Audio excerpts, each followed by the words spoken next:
Good evening, and this is Colin Wigginton. I'm the Cultural Director for the City of Kingston. Hello, and I'm Jennifer Campbell. I'm the Manager of Cultural Heritage, also for the City of Kingston. And we're thrilled to have you here tonight for what promises to be a really great evening of discussion and conversation on this topic. And I'm just going to take care of one quick housekeeping note. So people are aware, this event tonight is being recorded by CFRC Radio, and it will be broadcast on their program Aboriginal Voices, I believe, next Tuesday. So we're asking people to please refrain from any photography or audio recording this evening and to really focus in on the conversation and to be part of the Q&A that happens at the end of the formal presentation. At this point, I'm going to hand it over to Jen. All right. So welcome once again, everyone, for this really exciting evening of conversation and thought. It's my absolute pleasure to welcome to the stage our grandmother in residence for the Grand Theatre, Kathy Brant.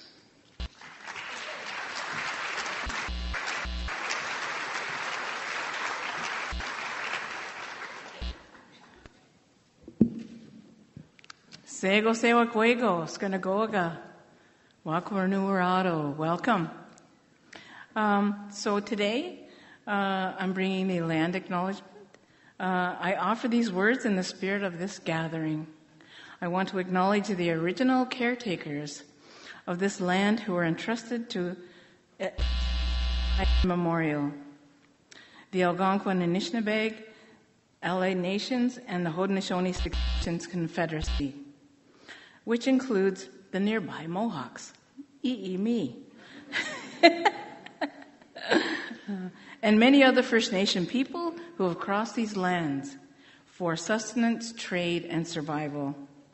To do this acknowledgement is to recognize its history predating the establishment of European colonies. It is also to acknowledge this territory's significance for the Indigenous peoples who lived and continue to live upon it. A people whose practices and spiritualities were tied to the land and continue to develop in relationship to the territory and its other inhabitants today. Indigenous communities continues to reflect the area's Algonquin and Haudenosaunee roots, with also a significant Métis, Inuit, and Inuit community and many other First Peoples from other nations all across Turtle Island who are present here today.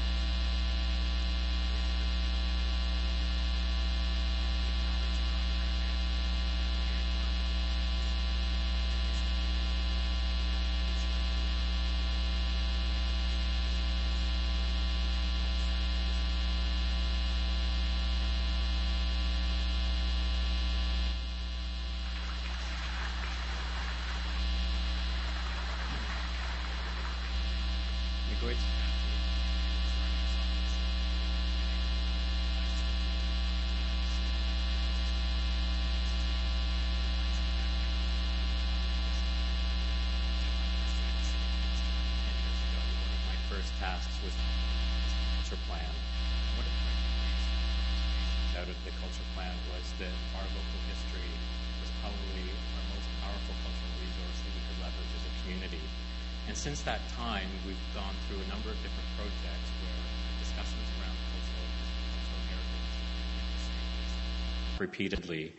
And last year, Jennifer and I, we worked to launch a new initiative called Your Stories, Our Histories, which hopefully most of you are familiar with. If you're not, there's lots of information on the City of Kingston website.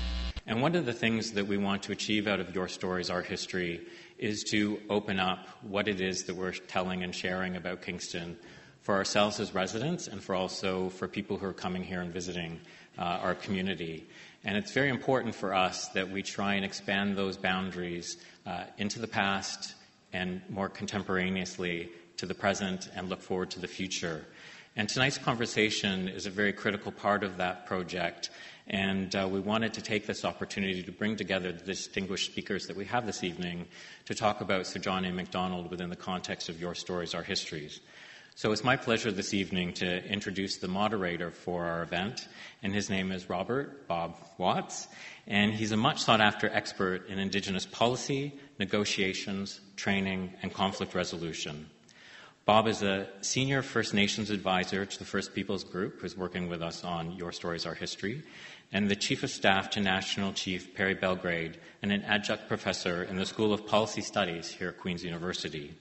He's the former interim executive director of Canada's Truth and Reconciliation Commission, which examined and made recommendations regarding the Indian residential school era and its legacy.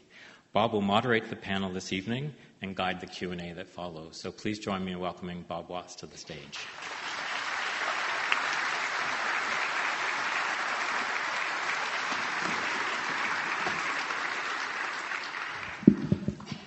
Good evening, everyone. Sego, Ani, Bonjour. Kanoshanwake Megzi Indigenous Cost Makwadodam. So my name is Tall Pine, but you can call me Bob. And I'm really happy to be here. This is an exciting evening. I'm really honored that I was asked to come in and help with this work being done here in Kingston, and this panel discussion in particular. A few years ago, as Colin noted, I'm an adjunct prof at Queen's, and I've taught a course on reconciliation there for the last several years. And a few years ago, the classroom I was assigned to teach in was in the Sir John A. Macdonald Hall. And I thought, what a splendid irony that I'm teaching a course on reconciliation in this hall. And felt a little bit odd about it. And but I thought, there's a purpose to this. And during class, one of the students, and just so you understand, when I teach reconciliation, I situate it in the work of the Truth and Reconciliation Commission and the dark chapter of Canada's history, the residential school chapter. And one of the students said, Professor Watts, we're taking another course in Canadian political science and focus on the Westminster model. And I raised the question with the professor. I said, what about Indigenous people in Canada? What's going on there? And the professor said, well, we've had a couple problems there, but everything's all ironed out now. Things are good. And then we come to your class, and we hear exactly the opposite. Who's telling the truth? And I said, I'm not sure. Maybe invite your professor to come to my class, and we can have a discussion. Well, that didn't happen. But we're going to have a discussion here this evening. The Fort Henry Guard regimental colours bears the name of 34 British and 28 Canadian regiments that garrisoned Kingston and Fort Henry during its years of active service from 1812 to 1943. One of these scrolls bears the honour of the Tyendinaga Mohawks in commemoration of their service as volunteers for the Crown during the Rebellion of 1837. At that time, the threat of rebel attack prompted the commandant of the garrison, Sir Richard Bonnycastle, to call out all loyal militia forces in the area. At this critical time, 90 warriors from Tyendinaga volunteered their services to defend the Crown. This strong show of force was instrumental in warding off any potential attack on the city.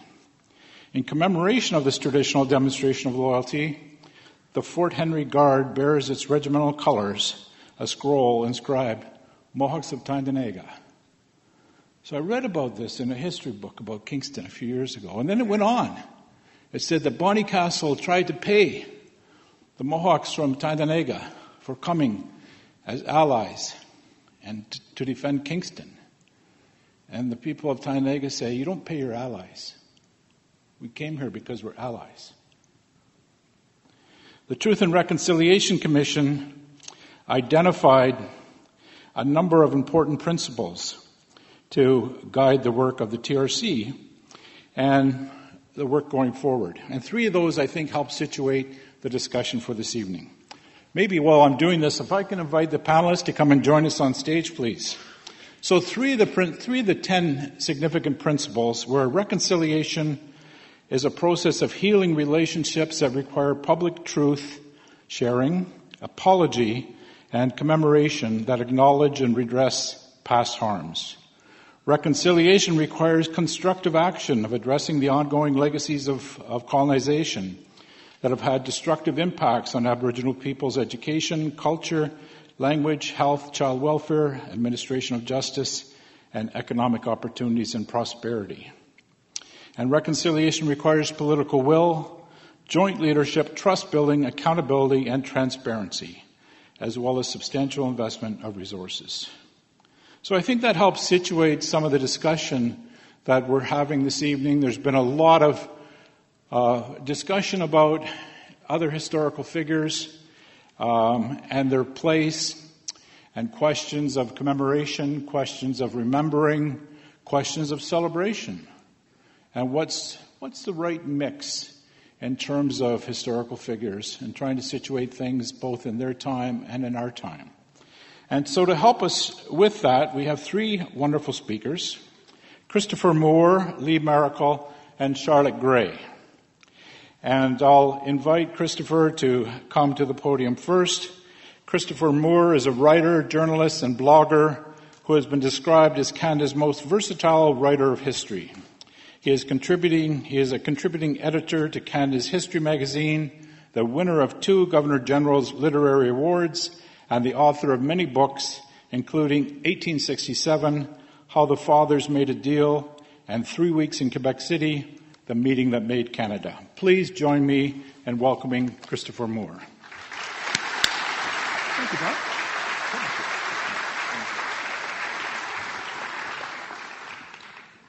Thank you for that welcome. It's an honor to be here. I think that it's an impressive thing. I want to thank the activists and the scholars who began raising questions about the legacy of John A. Macdonald some years ago and began developing this controversy, because it's a controversy that we need to have and we need to discuss. And I'm really admiring of the City of Kingston that they've responded to that challenge by, over the last couple of years, doing a process of consultation, engaging people of Kingston, people of the surrounding area, First Nations people as well, in beginning to address what the role of the City of Kingston is in that. And I want to thank you too. Some 500 of you take some time out of your busy night to come here because you're concerned about an issue that grows out of our history, our shared history, and how we deal with it today. To someone who's lived and worked in history for most of his career, that's a wonderful thing. So I thank you for being here, and I thank the people who organized this.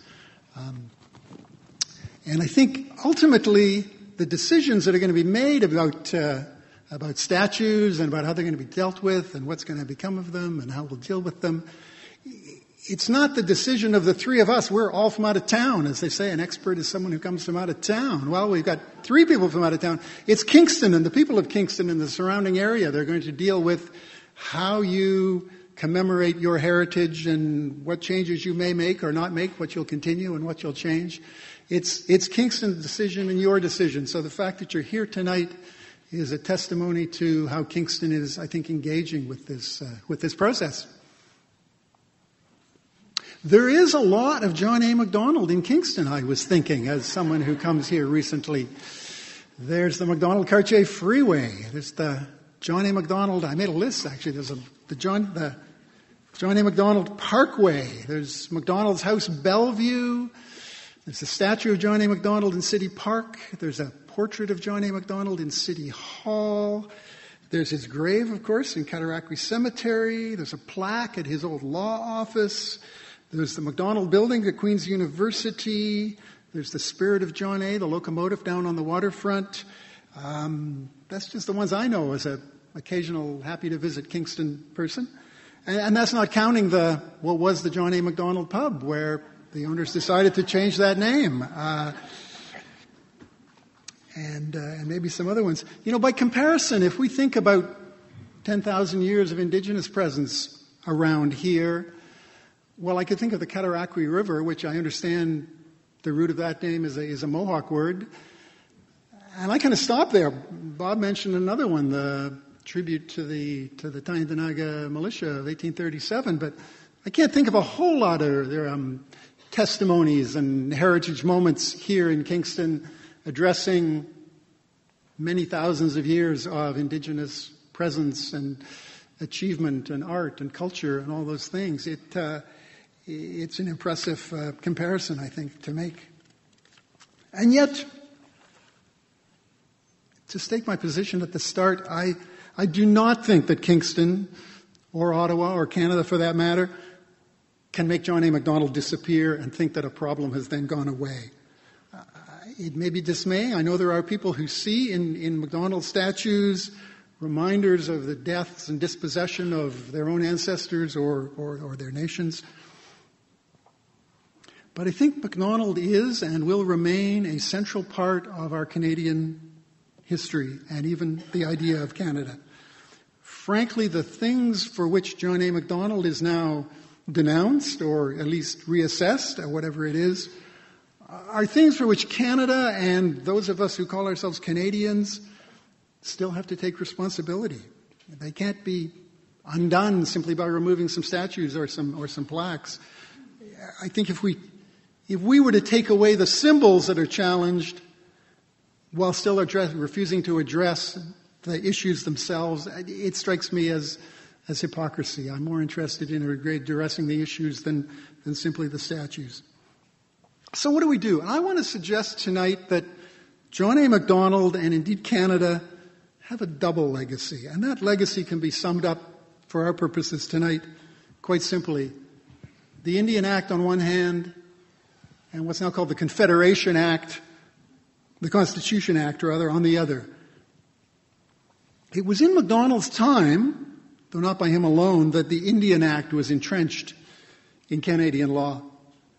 The Indian Act expressed the consensus of the Canadian political system that the state had to control and determine the lives of all the Indigenous people that they could get a hold of. Assimilation, or really the end of Indigenous identity in Canada, was always its goal.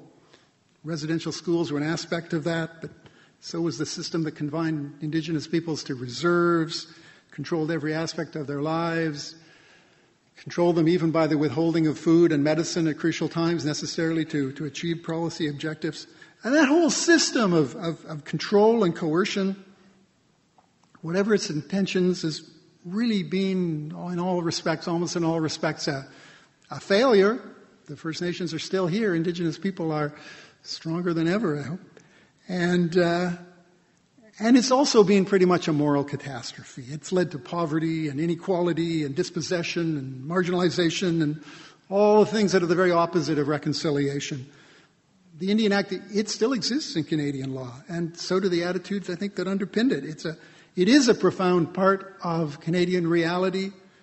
John A. Macdonald had a large part in creating it, but it long outlived him, shall I say. It's not just him, and it doesn't go away with his statues if they all went away.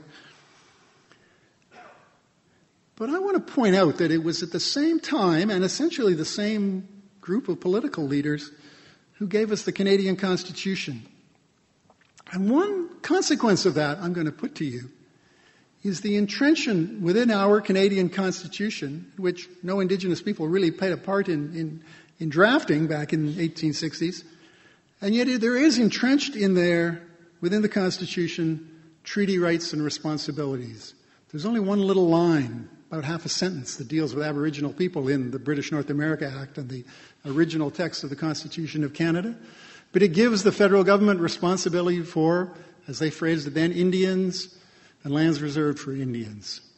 And what that means, I think, because the treaty process was also already hundreds of years old by then, it goes back to the Covenant Chain, the Two-Row Wampum, the Royal Proclamation of 1763, the Treaty of Niagara, about the same time, a whole relation. The treaty relationship was old at the time of Confederation.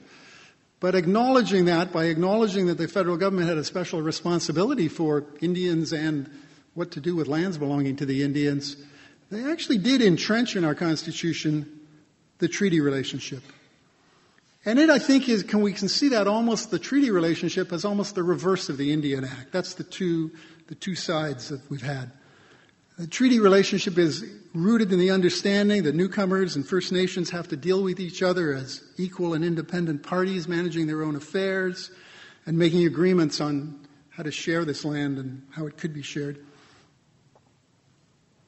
And I think it remains that choice between the Indian Act way of dealing with these issues and the treaty relationship way of dealing with these issues, that didn't go away with John A. Macdonald. We haven't solved that. We haven't addressed that. We haven't made that come true yet.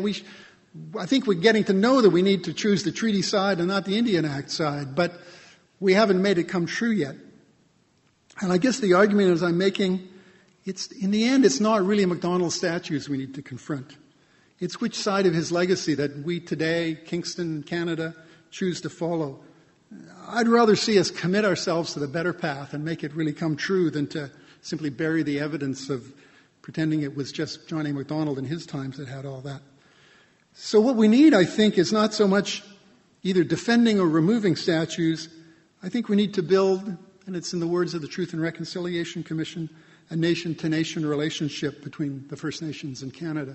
And I think when we address that, we can look at those statues differently. We might choose to change some of the texts on the plaques and such. We might choose to have a different mix of plaques and imagery and memorials and artwork around Kingston and elsewhere. But I think it's that relationship is the really important thing that we need to work on, even beyond the statues. I just want to leave one last idea. I'm probably getting on to my time that I said I was not going to take up all of. Many years ago, I began my historical career with the Historic Sites Service of Parks Canada. And Parks Canada has long had, at least in theory, an understanding that its obligation with historic sites, and they phrase it, is not celebration but commemoration. The first historic site that Parks Canada ever had to deal with was the Plains of Abraham. You know, if you're a national organization and you have to do something with the Plains of Abraham, what do? Do you choose sides? Do you make Wolfe the hero? Do you make Montcalm? They took a position a long time ago that what they do in sites like that, and they began spreading that understanding, was to think not every memorial and statue and historic site had to celebrate something. You can just commemorate. And you can commemorate that it was good for some people and bad for some people, that it caused some people pain and caused some people triumph. You can see Parks Canada trying to work that out at lots of other places around Canada. Fort Whoop-Up or Batoche and the Prairies, quite a few others. At Gwaii Highness Park in the Haida Gwaii in British Columbia, it's now a co-managed park with the Haida Nation, and the same thing is developing. And I think we need to start thinking of our heritage more like that. If treaties are sharing agreements, well, our heritage is something that we need to try to share and develop both of them. And I think that should be something for Kingston to consider. I would say rather than a wholesale removal and denial of the existence of John A. Macdonald, there should be attention to all aspects of Macdonald's legacy, which means attention to all our own aspects. There should be attention as well to the indigenous history and the indigenous imagery of this place and region. There really is 10,000 years of history and heritage here that I think Kingston could pay attention to it to everyone's benefit. I have some other thoughts, but we're going to have some discussion with the panelists, and I hope some discussion with the audience later on. I'm going to save some of my things for that stage of it and hear what other people have to say. Thank you very much.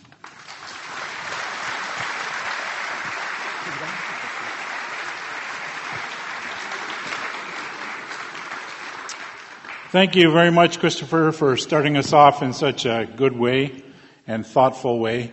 Just to help you in terms of what our program is going to look like this evening, we're going to hear from all three of our speakers, Christopher, Lee, and Charlotte. And then we're going to offer some opportunity for the three panelists to engage each other in terms of discussion, and then turn things over to you for your thoughts and reflections on what you've heard or what you think or questions that you may have for the panelists. Our next speaker is Lee Maracle. Ms. Maracle is an instructor at the University of Toronto in Indigenous Studies and First Nations House. Ms. Maracle served as a distinguished visiting scholar at the Universities of Toronto, Waterloo, Western Washington, and Guelph University. Ms. Maracle received the J.T. Stewart Award, the Premier's Award for Excellence in the Arts, the Blue Metropolis First Nations Literary Award, the International Festival of Authors Award, the Anne Green Award. Ms. Maracle received an Honorary Doctor of Letters from St. Thomas University and an Honorary Doctor of Laws from the University of Waterloo. She is recipient of the Queen's Diamond Jubilee Medal. Did you really do all this? It's just the fiction or the nonfiction. She's a writer. You never know, right? She is a recipient of the Queen's Diamond Jubilee Medal and is an officer of the Order of Canada. I met Lee like 30 years ago up in Kenora, Shoal Lake. We did work together. It's so good to see her again. Please join me in welcoming Lee Maracle.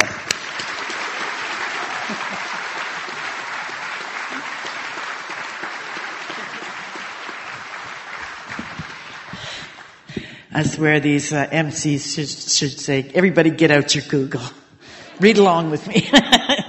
Well, welcome to the territory of the Treaty of the Dish with One Spoon. That's actually the first treaty here in modern times. There's older agreements that we have here.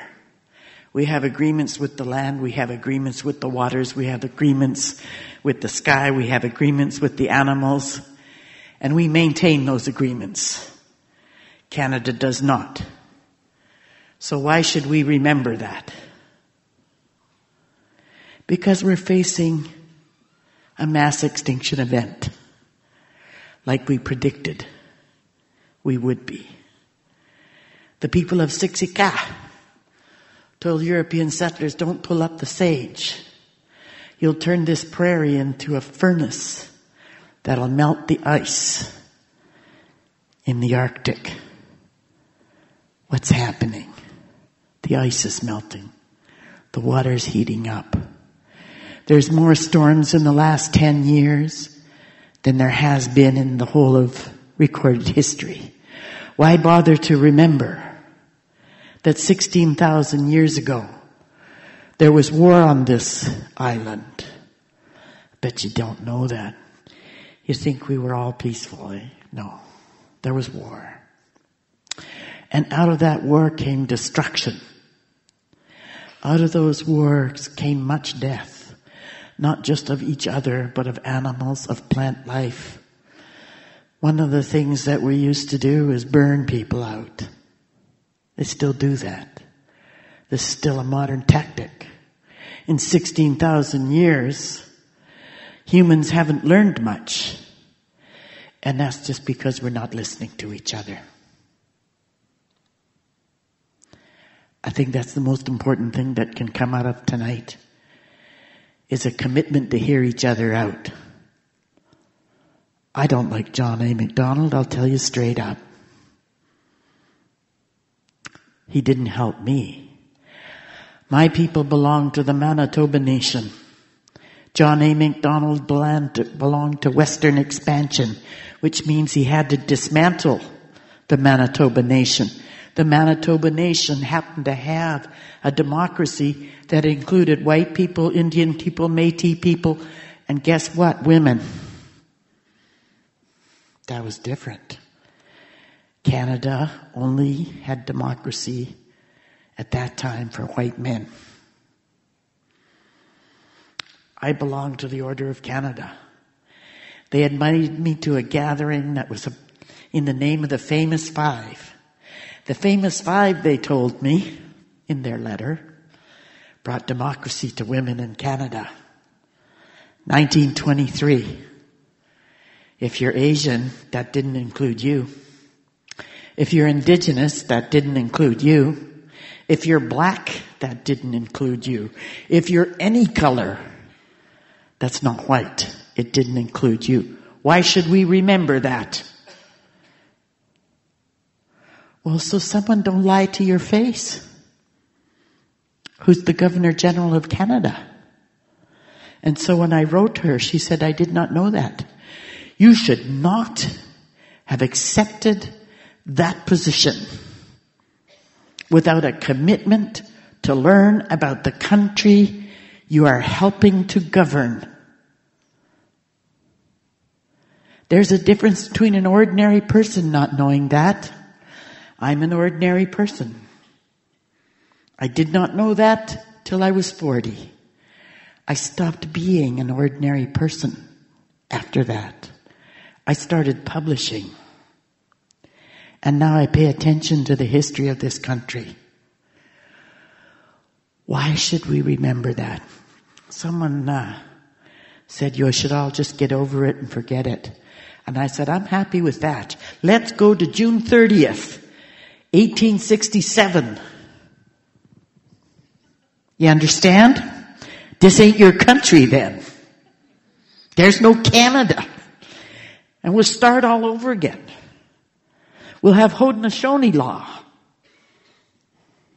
We'll have the Treaty of the Dish with One Spoon, where everybody has to share. White men won't be in front. They won't get ahead of us. It'll be a real competition. Try me. I'm a pretty smart cookie. Despite what John A. Macdonald and what's that other guy, Ryerson and Duncan Campbell Scott all said, I'm a pretty smart cookie. And I know something about capitalism. I know how to make money. I know how to go about and start a business. I know how to kill people.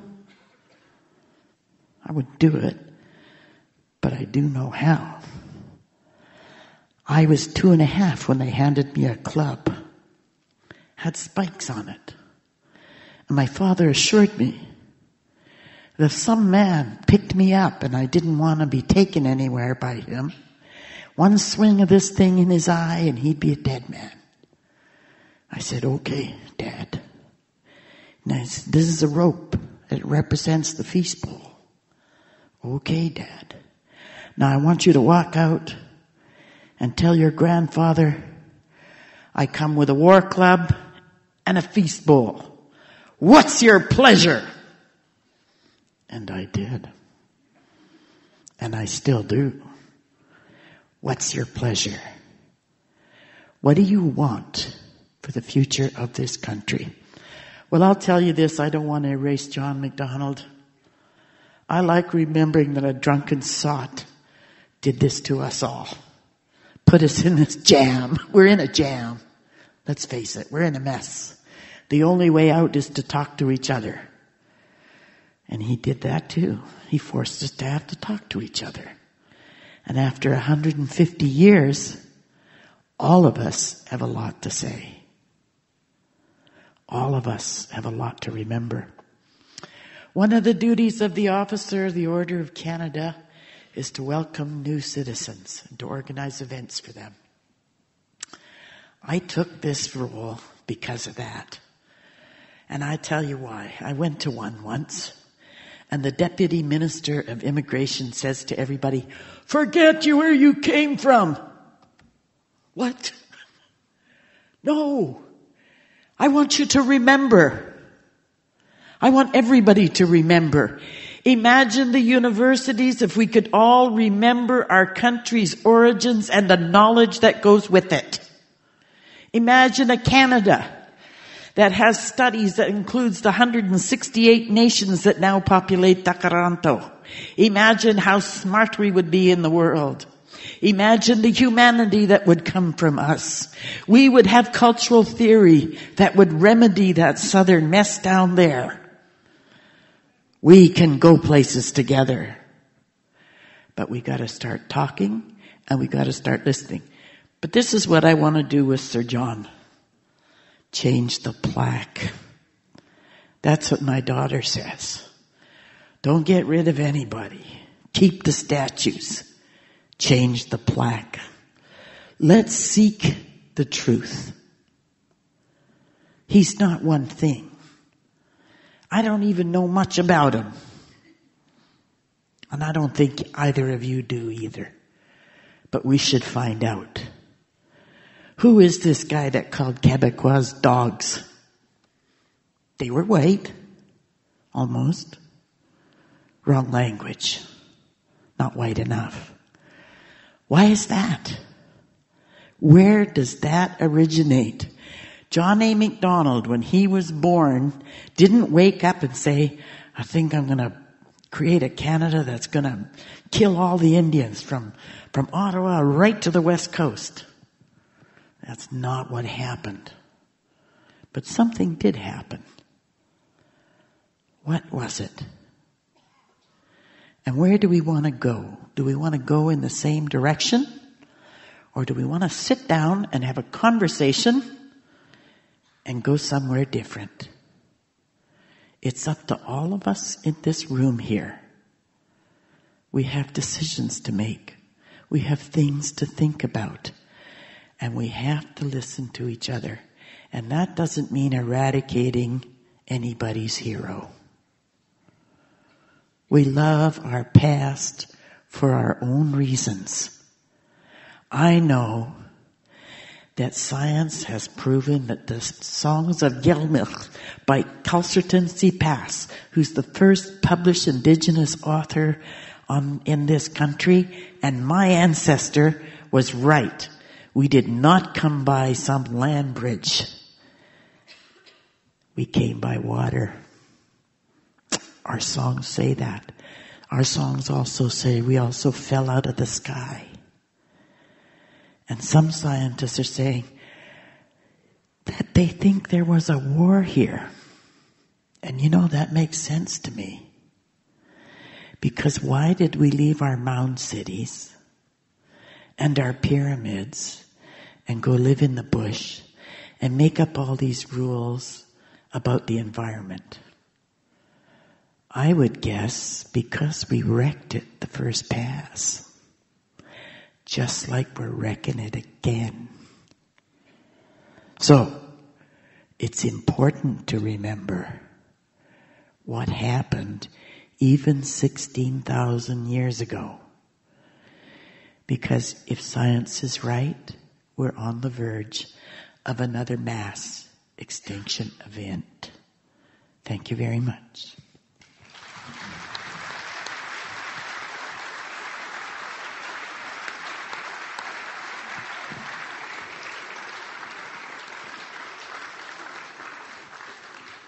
Thank you very much, Lee, for that powerful message.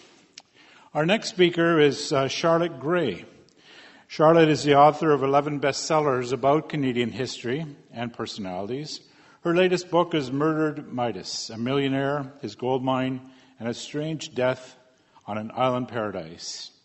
In the CBC program, Who is the Greatest Canadian?, she was the advocate of Sir John A. Macdonald. Charlotte lives in Ottawa and is a member of the Order of Canada and a fellow of the Royal Society of Canada. Please join me in welcoming Charlotte to the podium.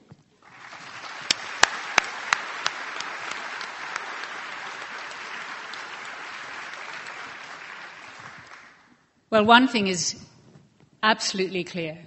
John A. Macdonald is dead. Lee Maracle is here, vividly alive, vividly a survivor of resilience, challenging us to make sure that we connect the past to the future to the past. And we are so lucky that we have her as a Canadian. Now, she may not like the fact that I have said we have her as a Canadian. I don't think anybody has Lee Maracle. But she's certainly an extraordinarily powerful spokesperson for an Indigenous people who, throughout Canadian history, have watched their stake in this country constantly under challenge, under fire, and yet have always fought back. This discussion about John A. Macdonald is way overdue. I'm so glad we're having it. I have on my desk in Ottawa a quote from Georges Santayana that says, "History is always written wrong, so every generation has to rewrite it." And we do constantly have to rethink the past in terms of the values of the present, which is not to say we necessarily have to see it solely through that filter. I'm very impressed, as Christopher said he was too, that Kingston is going through this process, going deeply into the question of how do we handle our past? How do we handle a history? How do we handle personalities who were not like us? Canadians today are different from our predecessors 150 years ago. Maybe not as different as we should be, we'd like to be, we pretend to be, but time does move on. And this is an unfinished discussion within our country, because as the Truth and Reconciliation Commission was only the latest to say, we don't know our history. Parts of our history have been completely blocked off. We can only come to terms with what has happened in this country if we actually take the time to explore it, take the time to open the doors that have been firmly shut, take the time to understand that this country did not just spring completely formed out of the last election or whatever. But I also want to speak here on behalf of history, not as a court of law, not as a dialogue on who's right, who's wrong, but history as a process, history as an ongoing discussion of what do we make of the past, what new information can we bring to help us understand it better, how should we take a different perspective on the past, how can we get out of the rut of just thinking sort of that what we know about the past is the only thing that we need to know. And of course, Canada's not the only country doing this. In fact, all over the world, countries are reframing their national narratives. And there is actually a crescendo of debates about which heroes should be toppled from their plinths. It's interesting when you look around and actually think about sort of what is happening elsewhere. Some purges of leaders are easy. There are no statues of Hitler in Germany or of Salazar in Portugal, and few of Russia, of Stalin in Russia. I mean, people whose legacy is of evil and oppression, they can be, their monuments can be erased from our cities. Interestingly, though, I was in Russia recently. There are no Stalin busts anywhere, but in fact, Lenin has been allowed to survive in a few places because although he unleashed violence and purges, he escaped obliteration because he overthrew the oppression of the Romanovs, the Tsarist oppression. So look around wherever you are in the world and see who is being celebrated and people who were once national heroes have now been eliminated. There are other cases in the world where it's been relatively straightforward in terms of whose monuments are trashed and whose survive. Cecil Rhodes in Britain and in South Africa. Cecil Rhodes, the sort of British imperialist who spent his career in Africa trying to maintain white supremacy there, trying to suppress the indigenous people of South Africa, and who was finally, he was such a hero in many ways in Britain. I remember his statue, in fact, at the university I went to, and I was overjoyed to see that it was finally coming down because his legacy was just too controversial to support. His whole career was actually devoted to upholding white supremacy. That's the same argument as we've seen very recently in the States with Confederate leaders and generals in the southern United States. Their whole lives, their whole careers were actually based on supporting slavery, something which we now cannot conceive of as being an acceptable national value. Then there are more difficult cases. Gandhi. In 2016, the University of Ghana removed a statue of Gandhi after an online campaign charged him with racism against black Africans. Gandhi, the man that Nelson Mandela had described as, quote, the best hope for future race relations, the man who in many ways had done more to secure Indian independence and the liberation from the British Empire than anyone else. He spawned a hashtag, Gandhi must go, and he was toppled at the University of Ghana. History is complex. History is a dialogue from one generation to the next. History is a challenge to all of us to try and decide what are our values and what do we respect in the past. It's interesting, too, seeing how universities have handled this, because universities are particularly prone to institutionalized racism because almost, frankly, the older ones, by their constitutions, by their foundations, they are patriarchal, elitist in origin. But we've had two recent examples in the States in American universities, and of course they're Ivy League universities, so you can't get much more elitist than that. In 2016, Princeton University was called upon to remove President Woodrow Wilson's name from its public policy school, because the former president was a segregationist and held racist views. It was, of course, during his time as president in the First World War that the Ku Klux Klan began to flourish, and he did nothing to alleviate the improve the Jim Crow laws that were taking effect all over the States. But at Princeton, his name remains, because in the debate within the University Senate, it was decided that since he led the United States during World War I and helped inspire the United Nations, his legacy was not all bad. But the university did acknowledge the problem, and it pledged to increase the number of minority students and to diversify campus symbols and art. They changed the plaque.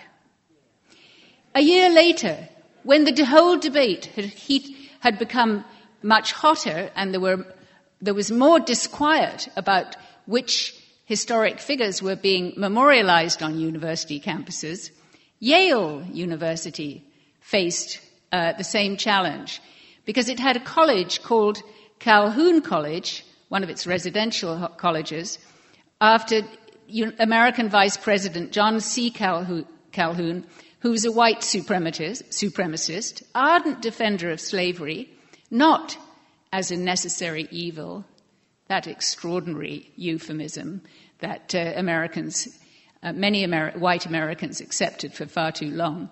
He defended it as a positive good. The college has been renamed Hopper College after a Yale alumni, Grace Murray Hopper, who was a naval officer, computer geek, and glass ceiling smasher, an amazing woman who brought enormous credit to her university.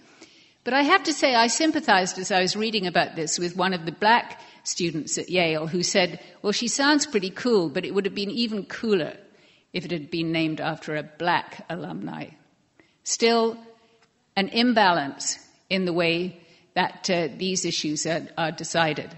And I know that Queen's University has faced similar issues on naming buildings as has faced universities throughout the world.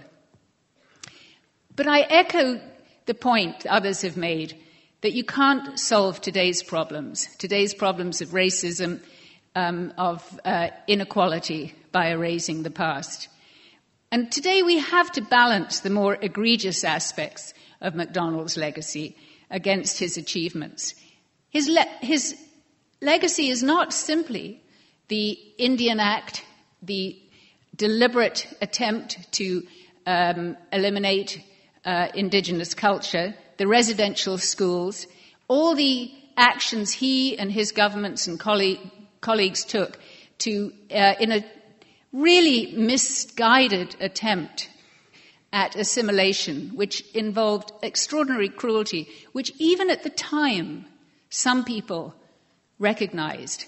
Some of the people who were working on the ground out west realized that there was unbelievable cruelty going on and deliberate starvation.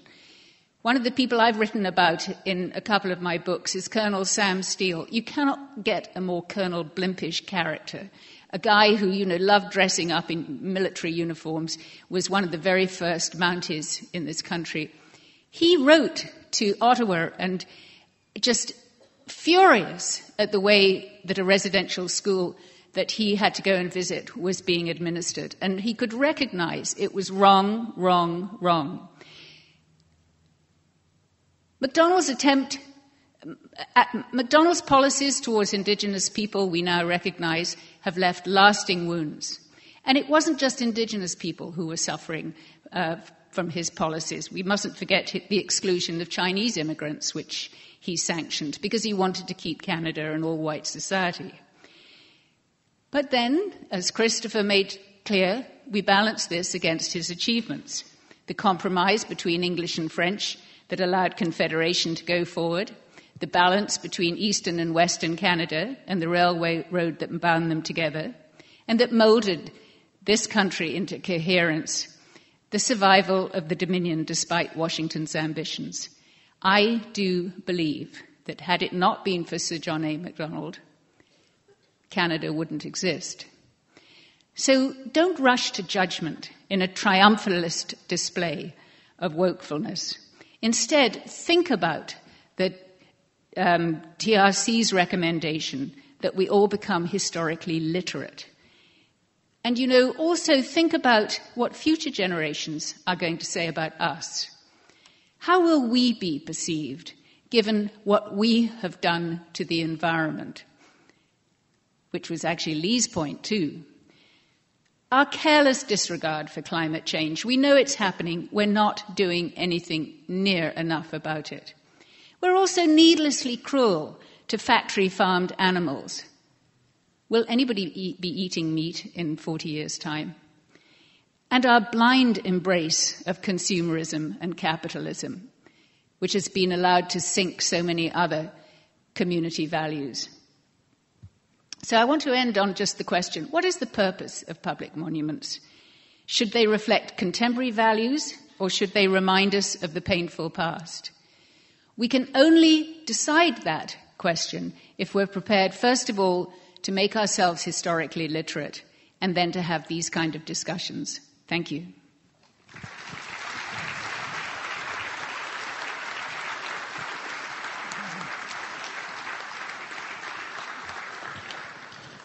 Thank you very much, Charlotte. So we've heard three wonderful speakers. We've a tapestry of history from a number of different perspectives, challenging us to think about history, challenging us to be more literate, challenging us to imagine what Canada or what we would be like if June 30th, 1867 was different than what transpired. There was a court case called Nisga'a versus Penner, and it was about whether or not the Nisga'a self-government agreement, the first modern-day self-government agreement, was constitutionally correct. And what the Attorney General of British Columbia was arguing was that in Canada's constitution there was only room for two orders of government, the federal government and the provincial government. And there is no place in Canada's constitution for Indigenous government. Therefore, the Nisga'a self-government agreement should be struck down to the extent that it talks about self-government. And Justice Williamson, in looking at the evidence, one of the things he talked about was the history of the Nisga'a people and the importance of oral testimony, citing Delgamuuk, a Supreme Court decision which talked about oral Indigenous history has the same place in Canada as written history. And talking about what was the purpose of Confederation. What was the purpose of Confederation? Justice Williamson said the purpose of Confederation was to create unity out of diversity. How have we done? How have we done? A good friend of mine who's actually sitting in the crowd, he says, you know what? He says, I know people, boy, they talk about who they're related to. People sometimes can cite their family tree back hundreds of years. He says, I've never heard anybody say they were related to Sir John A. Macdonald. I haven't either. And here we are in Kingston. I'm not going to ask for a show of hands because I don't want to single out people, but maybe just sort of point with your lips if you're related to Sir John A. Macdonald.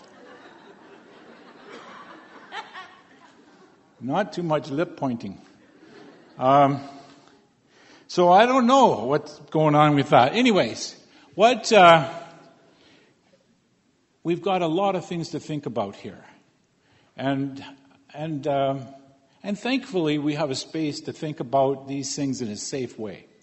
One of the things that the elder did was help create a safe space for us to be able to engage with each other. And that's, we want to acknowledge and celebrate this safe space that we have to talk to each other. Right now I'd like to, let's give the elder a good hand for helping create that safe place. Because there's a lot of places that aren't safe to have difficult conversations. One of the things the Truth and Reconciliation Commission, in their mandate letter, it talked about the TRC was set up to hear survivors and other stories, to rewrite this dark chapter of Canada's history, but they weren't set up to name, blame, and shame. I think that's significant in terms of the work that they've done, and maybe is a good lesson for us in terms of our discussion.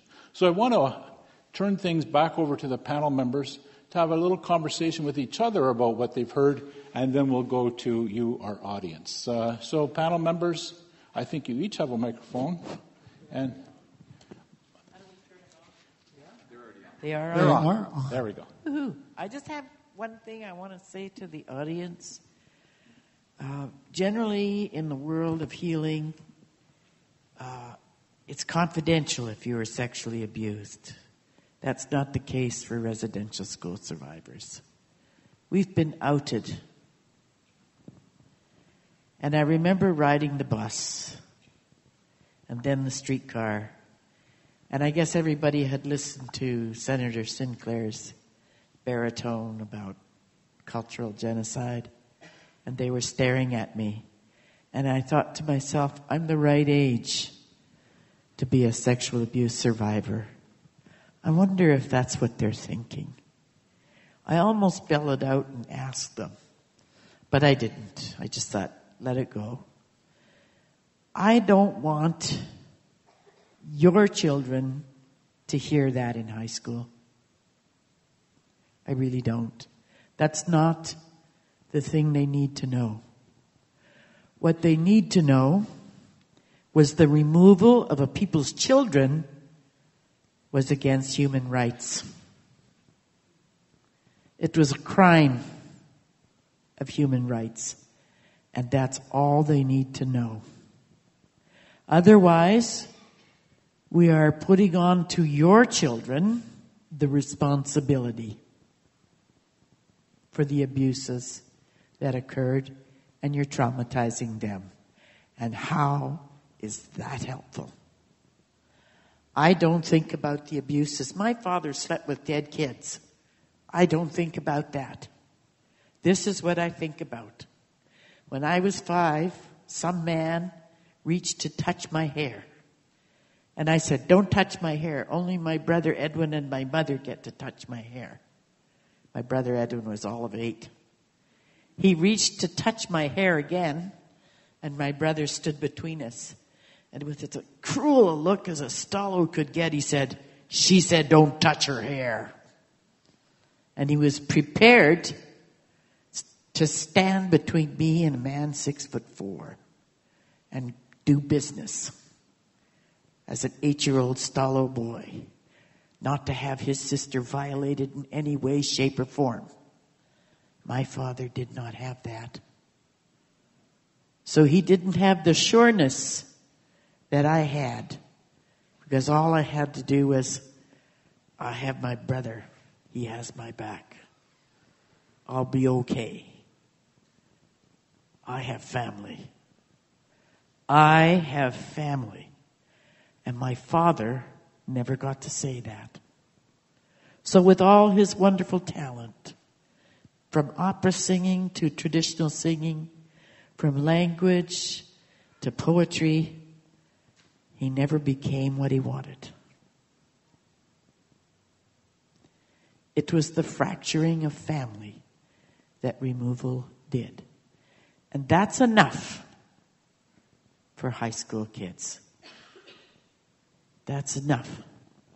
So make sure your high schools aren't teaching your children who are teenagers of the horrors. Please don't focus on the horrors. Focus on the fracturing of family that occurred. That's what we're having to repair with no help from anyone. It's the crime that was committed, and it's the very thing Canada does not want to repair. Secondly, the fracturing of family led to the language disruption, and no one's helping us to repair that. No one's helping us repair that. And in those languages is the knowledge of this island. You might want to know that someday.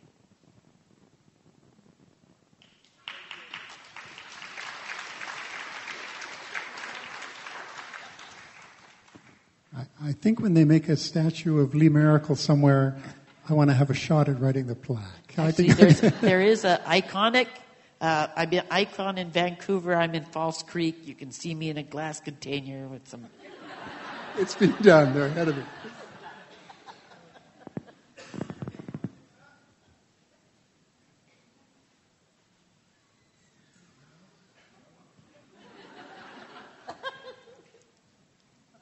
I said before I came here to listen. Put us on a podium and I think we'll all talk. But, we've used up about half our time. I could do some listening to this audience. Do you think it's time to start taking some questions from the floor? I bet they have some. There's some comments.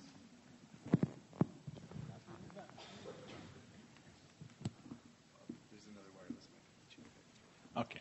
So we have some folks around here with wireless microphones. One person up in the balcony as well with the wireless microphone. We open the floor up for comment, question, reflections, thoughts, poetry, song. Why don't we go to this gentleman down here? Where's our microphone people? Melissa? This gentleman down here?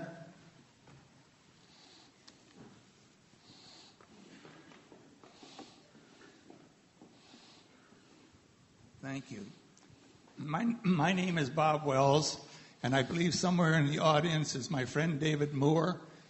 And I don't see his hand up any place, but we had a discussion some time ago that instead of condemning Sir John A. Macdonald and his statue and everything that's being said about him, we should put up have the discussion and erect a statue to the indigenous people who lived here for hundreds and thousands of years before. Thank you for that, sir. Actually, what I'd like to say, I completely agree with you. We don't need fewer statues. We need more statues. But I would really like to feel that it's not a generic statue to sort of nameless people. I would love it if we can find individuals who are named and given the same due as we give those who have been commemorated in statues up to now. You might ask the Confederacy. They have the Ganawida and Ainwata and the story of the peacemaker, which is iconic to them. And if I understand that story, the peacemaker came from the north side of Lake Ontario and crossed Lake Ontario to bring the message of the Longhouse to the people there. He was a Wendat. Not that far from here. So we have some ideas being generated. I think somebody's on a microphone back here. Guy, who is it? While he's going to the microphone, could I just pick up on that? I think there are places in Canada where that's working, The Inukshuk has got way overused, and all kinds of people who don't know what it means are building them all over the place. But that idea of the Inukshuk as a piece of Inuit iconography, as a symbol of the North, they've made that work. They've implanted that in everyone's memory.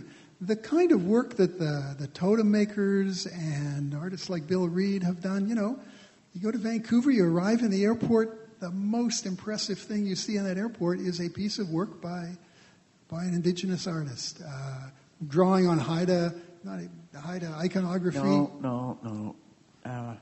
Haida is one part of it, but the other part of the Vancouver airport is Susan Point, who is Salish. Aha, drawing on, I said. I think we have places in Canada. Excuse me, I want to go at this again. These art forms belong to 37 nations all over the Pacific. So, drawing on Pacific art, even in Japan they use these shapes and forms. In the Philippines, in New Zealand, in Micronesia, Melanesia, in Fiji, all across the West Coast, from Alaska down to Baja California, you will find this art. It is not Haida art, although Haidas have the finest lines, I have to say. We have chubby little guys.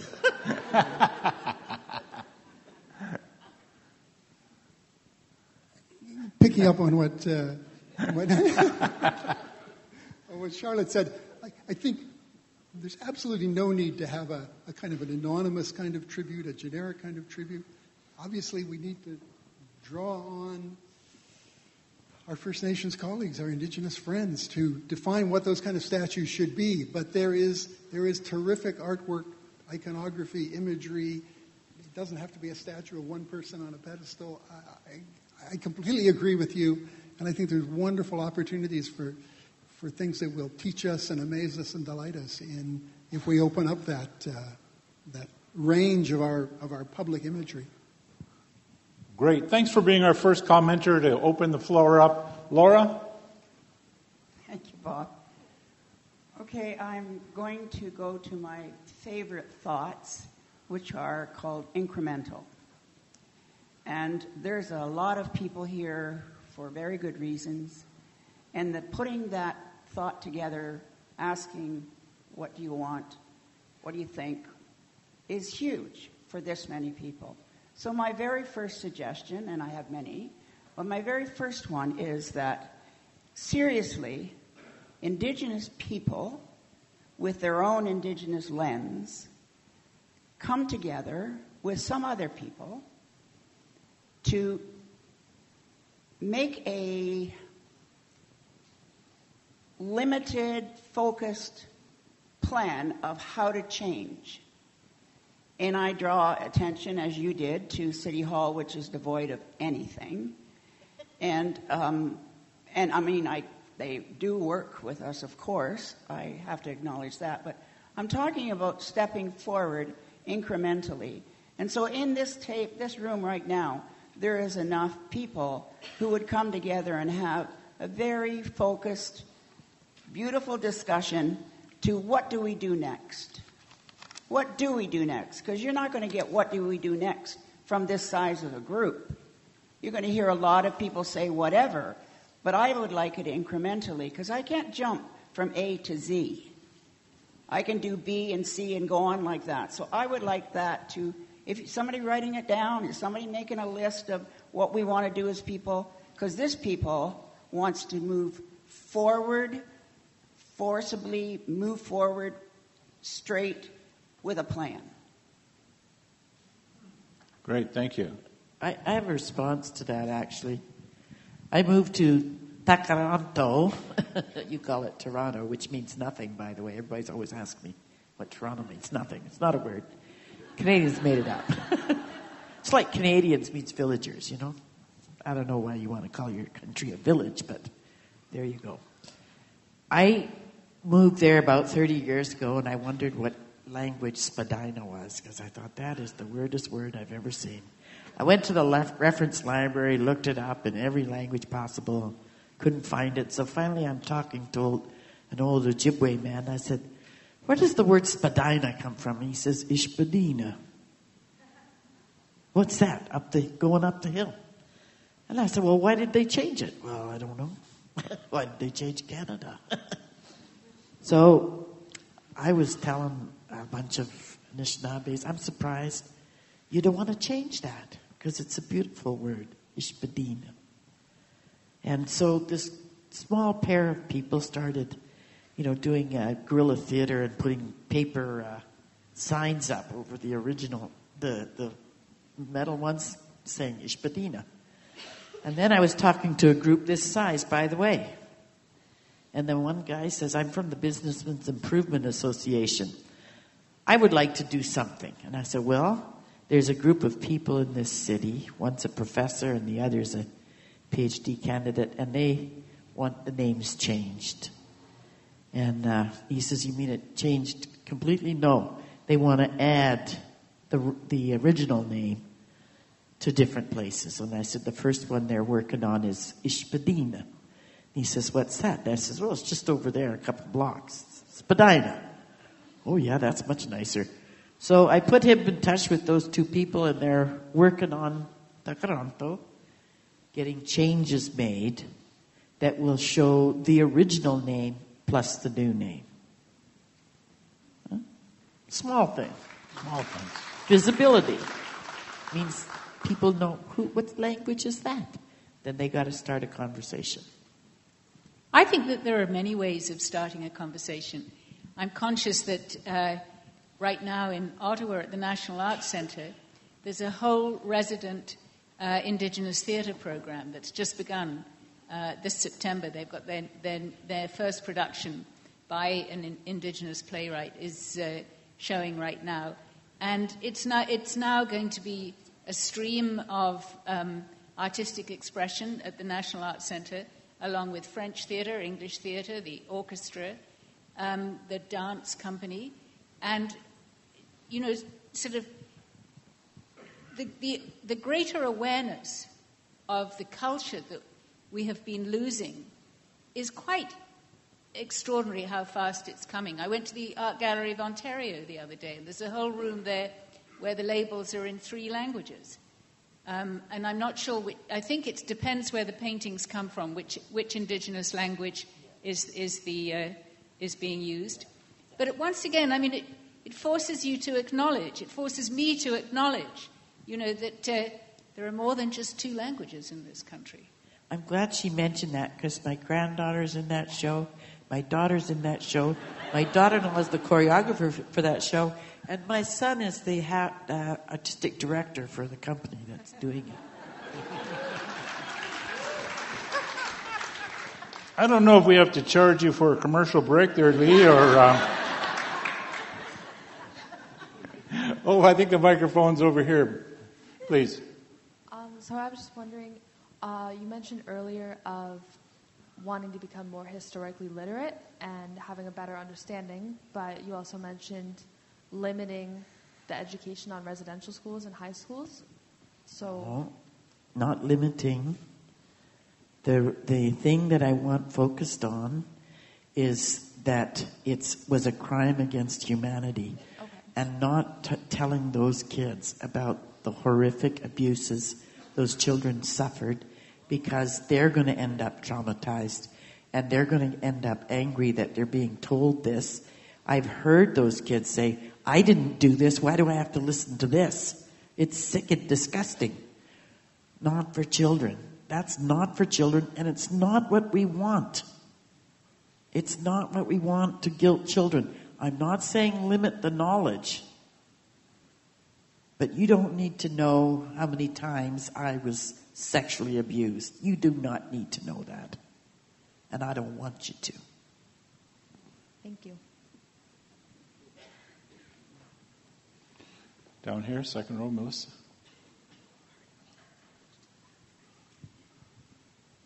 Thank you for the terrific discussion. I'm a tourist operator.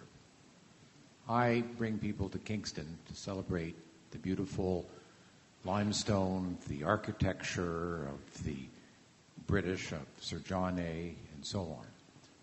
I know that Colin and I have talked about it before, but how do we create a space that represents an Indigenous cultural experience that's accessible for visitors from all over the country when they come to Kingston?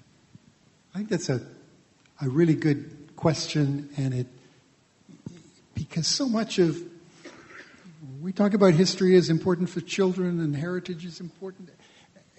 It's also an economic driver of kind of entertainment and tourism and those kind of things. And how we address the kind of questions here in that environment is an important one already.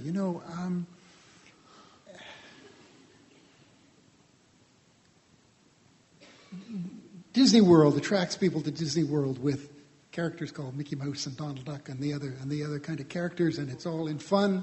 And I think, there's a temptation maybe in Kingston that there's this lovable old guy who's sort of a cartoon figure called John A. Macdonald who drank too much, but he was kind of charming and da-da-da-da. And that can work into a kind of tourist narrative. You get a simple, entertaining story. He's the kind of guy you'd like to have a beer with. I think we do need to try to make, when we're using real people and historical people and people who have what we begin to understand as a mixed legacy, it is a challenge to how you work that into bringing visitors to Kingston and orienting people to what Kingston is. Many of the old restored plantations in the American South now have got woken up, and now if you tour those plantations, you learn about the conditions the slaves lived under. You get to tour what remains of the slave quarters. You understand, you're asked to understand how those plantations operated, not on some people in lovely clothes in the big house, but on the labor of those people who you never used to hear anything about. And they're having trouble with their visitorship because a lot of people, they're a little uncomfortable. They thought they were going to go see a glorious big house with lovely architecture and women in big frilly dresses, and they get hit with something more serious. And it's an issue. If all you want to do is get the maximum number of people in, you might want to keep covering that up. But I think the way you handle it is the way they are handling it in some of those plantations. We don't make Johnny Macdonald disappear. We don't make Confederation disappear in Kingston. But you talk about a rounded figure and not a Mickey Mouse figure, not a cartoon figure. And I don't mean that's easy, because a lot of tourist industry stuff has got to be kind of quick and simple, and a nice simple message that is reduced to a simple speech. But I think part of what we're doing with people, encouraging people to become historically literate, that goes down to the kind of public images and the kind of public figures don't simply become caricatures, but they become complicated figures with strengths and weaknesses like we all have. So I don't have an answer for you or for Kingston, but I think it's an issue that we're beginning to wrestle with, to try to do a better kind of historical interpretation, and even if it's just the name on the pub, to make it one that isn't just a label of, a lovely old guy who drank too much, that it's a more complicated image than that somehow.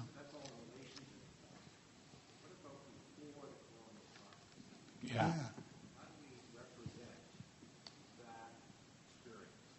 I just want to. Charlotte and Lee want to get in here. I said start the conversation. Nothing about us without us. Let's start with that. You don't just go, thank you, hi willy-nilly and start doing things without talking to Indigenous people in the area. So that's one. The second thing is Kingston is part of the Treaty of the Dish with One Spoon. What is that treaty? Does anybody know? Yeah, see, you don't know. It's a treaty between the Haudenosaunee and the Anishinaabe and the Three Fires Council. And it was started in Montreal and went all the way to Fort Erie and included everybody that was a settler as well as the Indigenous people.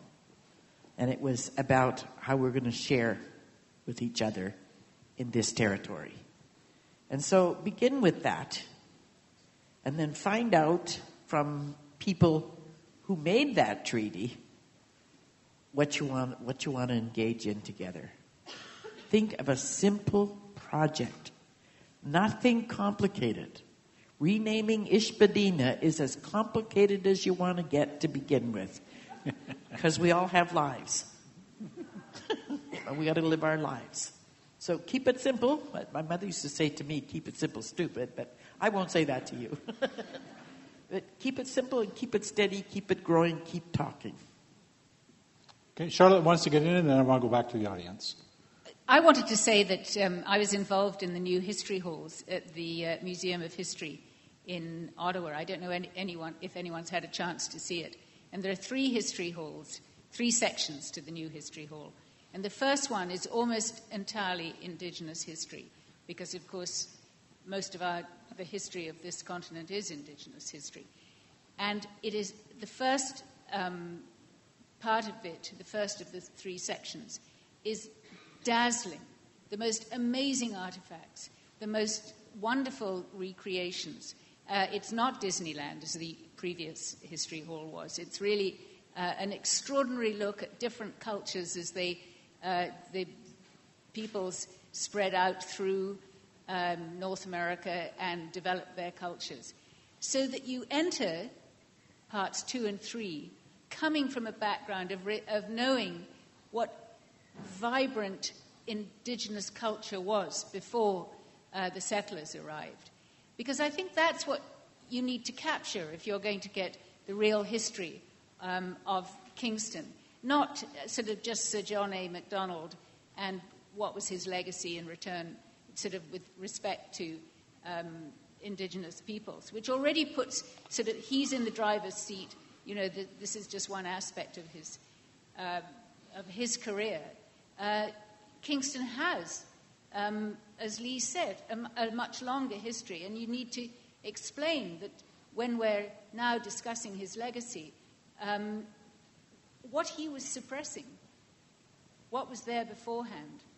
And the other thing, when my experience of working on the history hall was that in the second history hall, it's, you know, this confederation, and it's sort of fairly triumphalist in that the settlers arrive, they manage to stop being absorbed by the Americans, and how it was done, the various wars, and Sir John A. is the savior of the country. And then you go into the third section, which is dealing with different aspects of the 20th century, Canada in the 20th century.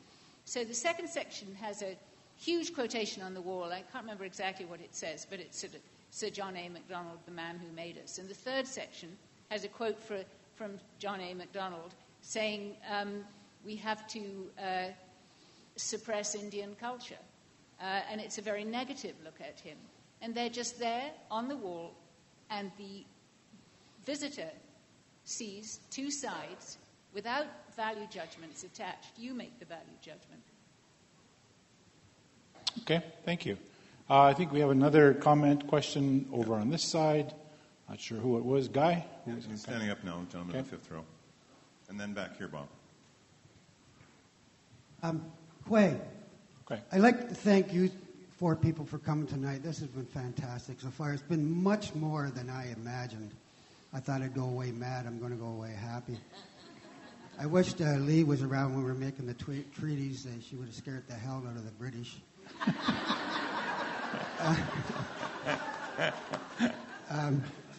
I'm an Indigenous author. My name is Rick Revell. I'm not a fan of Sir John A., but I'm not a fan of taking his statues down. My heroes are Nana Bush, the sleeping giant up in Thunder Bay, Mijibiju, Mazana, and Glooskap down at Turl. We need more statues. I think in Kingston, for me, 61 years ago when I started the school, there was nothing at all written about us. Didn't know who we were. If you didn't know who you were, you weren't going to find out. It's taken me 61 years to be proud of the Limestone City School Board and Algonquin Catholic School Board that bring authors like me and elders in, to Sean Macdonald, to the Catholic School Board, and Kevin Reed, who's now retired, to bring us in and talk to the students. And I have to give a lot to the teachers in the system. They want to learn, they ask questions, and they do a lot of work with the students. And that's the next generation who's going to know the truth. And I really applaud the school boards bringing us in. is doing a lot of work. And another thing, since I've started writing, coming online now, talking dictionaries through the University of Lethbridge, Blackfoot, down in Listigouche, Quebec, is the Mi'kmaq. University of Minnesota uses the Anishinaabe language. And a lot of dedicated people are spreading the word, doing the pronunciations. Probably if you were sitting in a room, there'd be a lot of discussion and fighting going on how to pronounce the word and how to spell it. So there's a lot happening now out of the Truth and Reconciliation, and especially the grassroots through the school boards. The school boards should be proud of themselves. Thanks a lot. Good, thank you.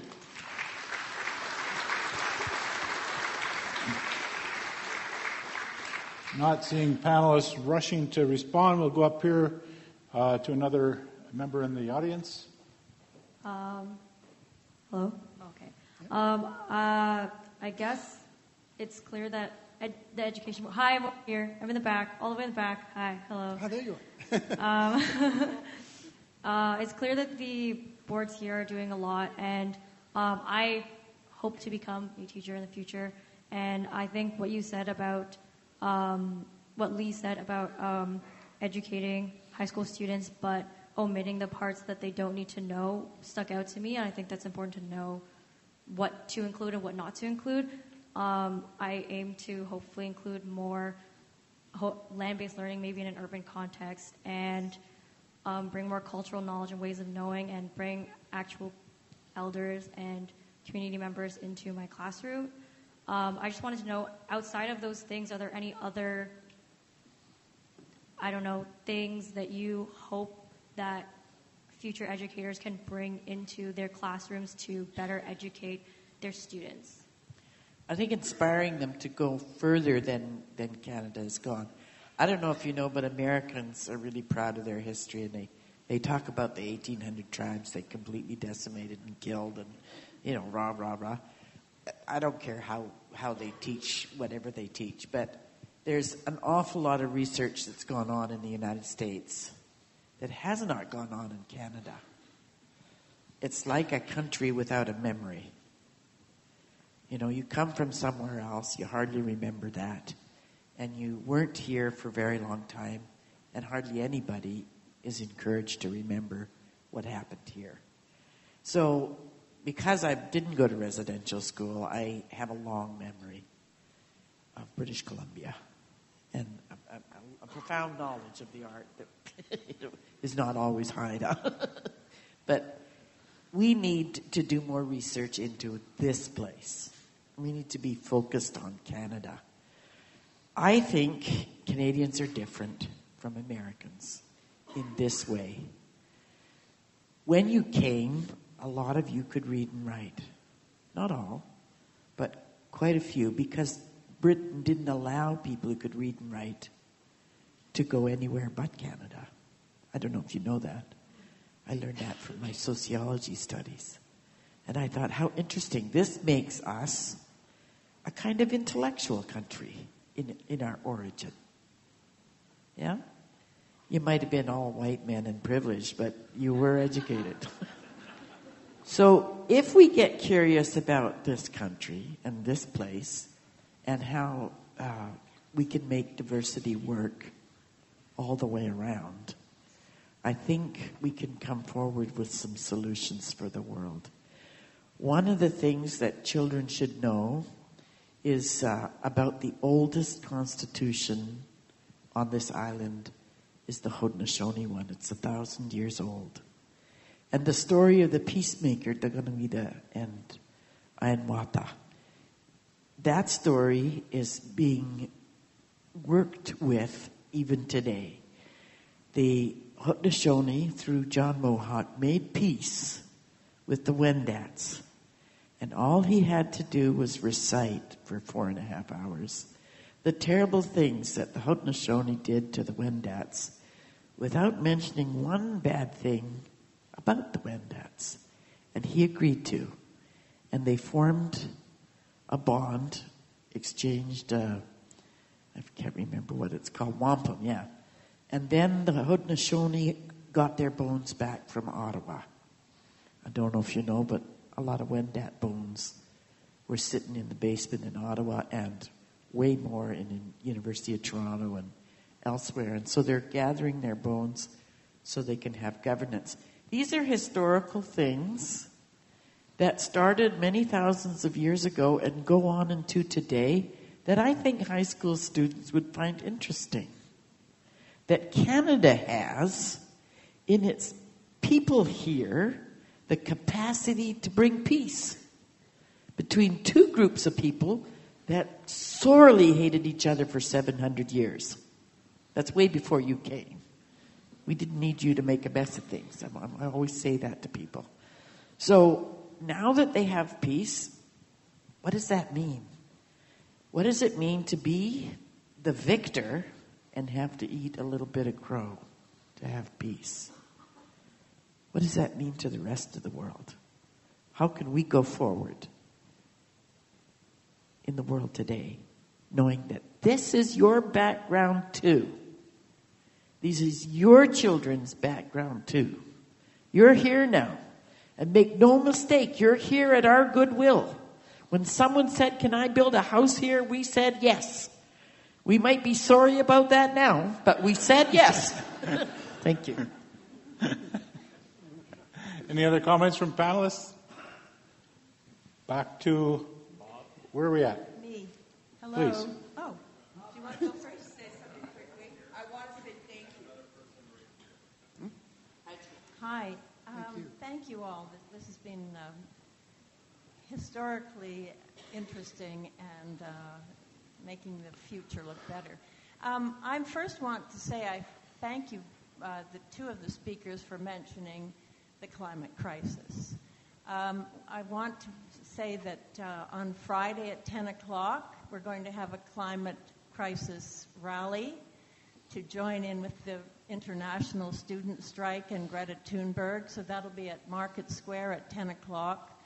And until 2, we're going to have speeches, a funeral procession for the planet. Then we're coming back and having a celebration of hope with more speeches and music. Anyway, I thought, since you mentioned it, I would mention it. I hate meetings that I call listen, learn, and leave. So I would like to follow up from the woman at the back and say that we should suggest that the city put together a committee to come up with some ideas, a mixed committee, and possibly the first job could be rewriting Sir John A.'s plaque. Anyway, thank you. Thank you. Back here? I think there's a microphone back here. Yeah, go ahead, Laurel. Can we have this microphone turned on, please? No. Well, it might be turned on, but the mic isn't. We're friends. I can... I would like to make a B suggestion now to the gentleman at the front who stood up and talked about what the word "we" meant. So I'd like to say that that's probably going to be the most needed thing from here is who is the "we" that are going to come forward and do this. And I don't believe that it should be city chosen. I believe it should be people chosen, maybe volunteer, I'm not sure, but something that belongs to the people, because I do believe and live by nothing about us without us. So this is not a city-led anything. This is a dialogue from the community forward, and what I'd like to know is that you record whatever in writing and that it becomes an issue. And past this moment here, we end up with a group of people who want to move forward. Good. Thank you very much. It's being recorded, and we'll consult with folks about how to keep this dialogue going. Up to the balcony, please. And then back down here after Bob, over here. Hi. I'm just from Markham, and I was just wanting to get your opinion on Markham's approach to I guess the Indigenous issues and just trying to recognize them and stuff. Like, I know you guys were talking about building more statues instead of, like, taking them down, but I also found, like, the simplicity of just bringing back the original languages and the names that we've kind of, like, whitewashed over. So I was just wondering your, like, opinion on, like, what's been happening in Markham. They recently built, like, $1 billion facility that they call the Unique Community Center, and I was just wondering if that was, like, a good approach to, like, future and, like, reconciliation, or if that was just something that, like, covers and it's just like a big, like, show, like, ooh, our $1 billion facility where the money could have been used to go to somewhere else rather than just, you know, making a big, like, show effort to reconcile. Anybody familiar with this that want to comment on it? You know, I think you're going to have to tell us about that, or at least the people of Markham are going to have to make that decision in the same way that ultimately the community of Kingston and its neighbors need to work out how it handles its heritage infrastructure. I don't know about the building you have, and I don't know how it's run in Markham. I live in another part of Greater Toronto, and I still don't know many details about that. But it's in the same way that it's up to the people of Kingston to decide whether they're being well served by their heritage infrastructure. Markham needs to take charge. If your civic leaders are doing it wrong, you need to let them know. Does the facility, I didn't gather whether it had any link with Indigenous peoples or history. I'm sorry, I'm not really that, like, educated for, like, Indigenous cultures and stuff, but I was told that the name, like, Ani, meant hello in a certain language I do not know, and I'm Ojibwe. Okay, I apologize. And yeah, so that was the link to it.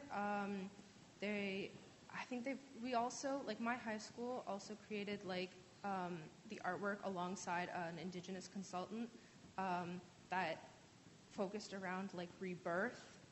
But then again, like, I'm not sure it was like a high school. I just want to just caution you about this. I know you're a young person, but that's a very Canadian thing.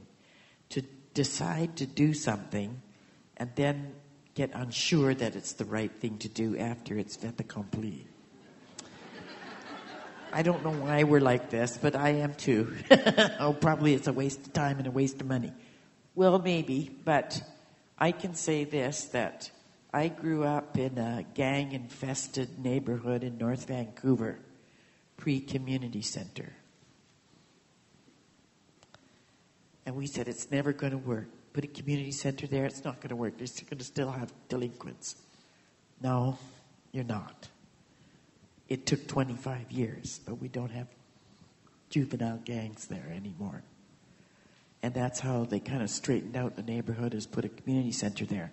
Now, I don't know that that has much to do with Indigenous people, but I will say this. If they know Ani, they're beginning to understand an Ojibwe somewhere in the country.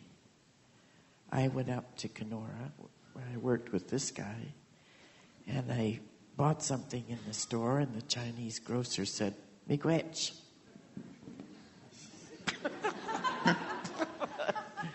He said, I live in Ojibwe territory. I have to say miigwech. I said, okay. Not my language, but I was appreciated that he wanted to be a part of the Indigenous community by knowing this, knowing how to say thank you in Ojibwe.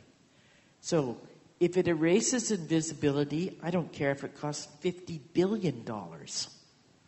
I really don't care. You can't put a price on that. You can't put a price on the effect it has on Anishinaabes when they see Ani on a building that they can go to and know that that 20,000-year language is visible again. You can't imagine the positive and powerful effect it has on us to see Ishpadina at the top of Spadina. Yeah? On me, who's not even a Ojibwe. Thank you so much. Okay, so we're closing in on the time that we dedicated to this evening. ideas about how to keep the conversation going in Kingston and about Kingston. We got 3 or 4 speakers up here. What I'm going to ask is for each of the speakers to ask their question, make their statement. Then I'm going to go to the panel for reflection on all 3 or 4. I'm not sure how many you have there, Guy, but let's go to the audience first, and then we'll come back to the panel. I just wanted to ask how there was the explanation or the description of Stalin in Russia, how there's no statue of Stalin in Russia. There's no statue of Hitler in Germany. And actually, this afternoon we were having a discussion about, imagine if they had a statue of Hitler in Berlin, how that would go off. It probably wouldn't go off very well. And a statement to sort of support that is, I was talking to my friend, and my friend said to me, when are you natives going to get over it? And I responded back and I said, when is the Japanese people going to get over the Hiroshima bombing? When are the Jewish people going to get over the concentration camps? But more importantly, I thought about his comment, and then I asked him, well, what would happen if your children went to residential school or your children were removed? And he actually said, well, I would be a complete mess. I would be drunk every day. And then I thought, okay, well, that's good. But he didn't feel or didn't make any empathy towards the Indigenous people. And I see the panel up there. And Bob, I want to thank you for your wonderful work at the TRC. And I also want to thank everyone up. And Lee, I've heard lots about you. And you're very scary on the stage today.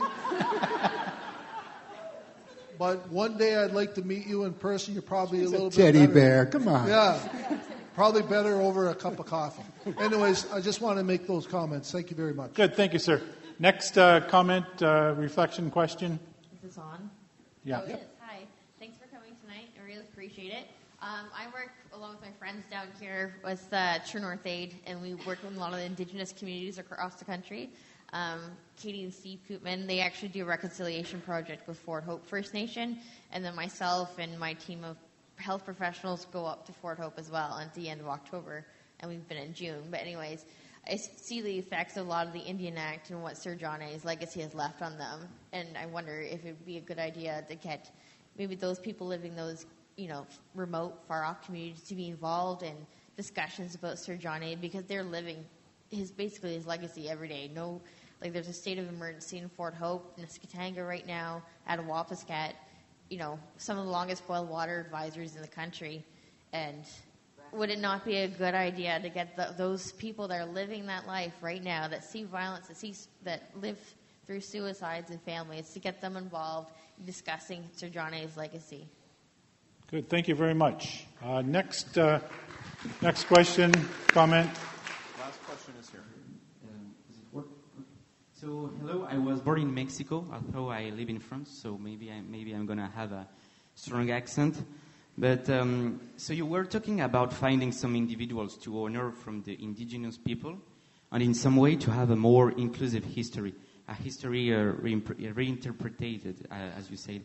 But I would like to know how you can write an inclusive history when basically two peoples live in the same country but don't really share the same ancestors. Because in Mexico, the Mexicans are basically descendants of the Spanish and the Indian people, which on the hand creates a great existential issue for my people in Mexico, but it also allows us to write some kind of a continuous history, the history of the Mexican people being the story of the descendants of the Spanish and the Indians.